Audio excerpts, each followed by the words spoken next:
আম্মা জান আয়েশা রাদিয়াল্লাহু তাআলা আনহাকে ঈদের দিন হাবাসি সাহাবীদের খেলা দেখিয়েছেন। খেলা, হাবাসি সাহাবারা মসজিদে নববীর পাশে, সহিহ বুখারীর বর্ণনা, তীর ধনুক দিয়ে খেলাধুলা করত।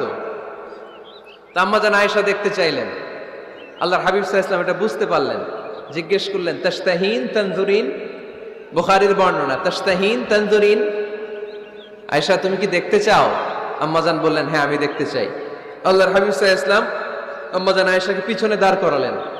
তিনি বর্ণনা করলেন, আকামানি ওয়ারাআহু, আমার পিছনে আমাকে তিনি দাঁড় করালেন। খাদ্দি মা আখাদ্দিহ, আমার গাল রাসূলের গালের সাথে লেগে গেল। আমি প্রাণ ভরে হাবাসি সাহাবাদের খেলা দেখলাম সরাসরি। তো সরাসরি যদি পুরুষকে দেখতে পারেন আম্মা জান আয়েশা রাদিয়াল্লাহু তাআলা আনহা, এটা কি টিভির পর্দায় দেখা যাবে না? দেখা যাবে না? যাবে। দীর্ঘক্ষণ দেখার পরে আম্মা জান আয়েশা বললেন, হাত্তা মালিল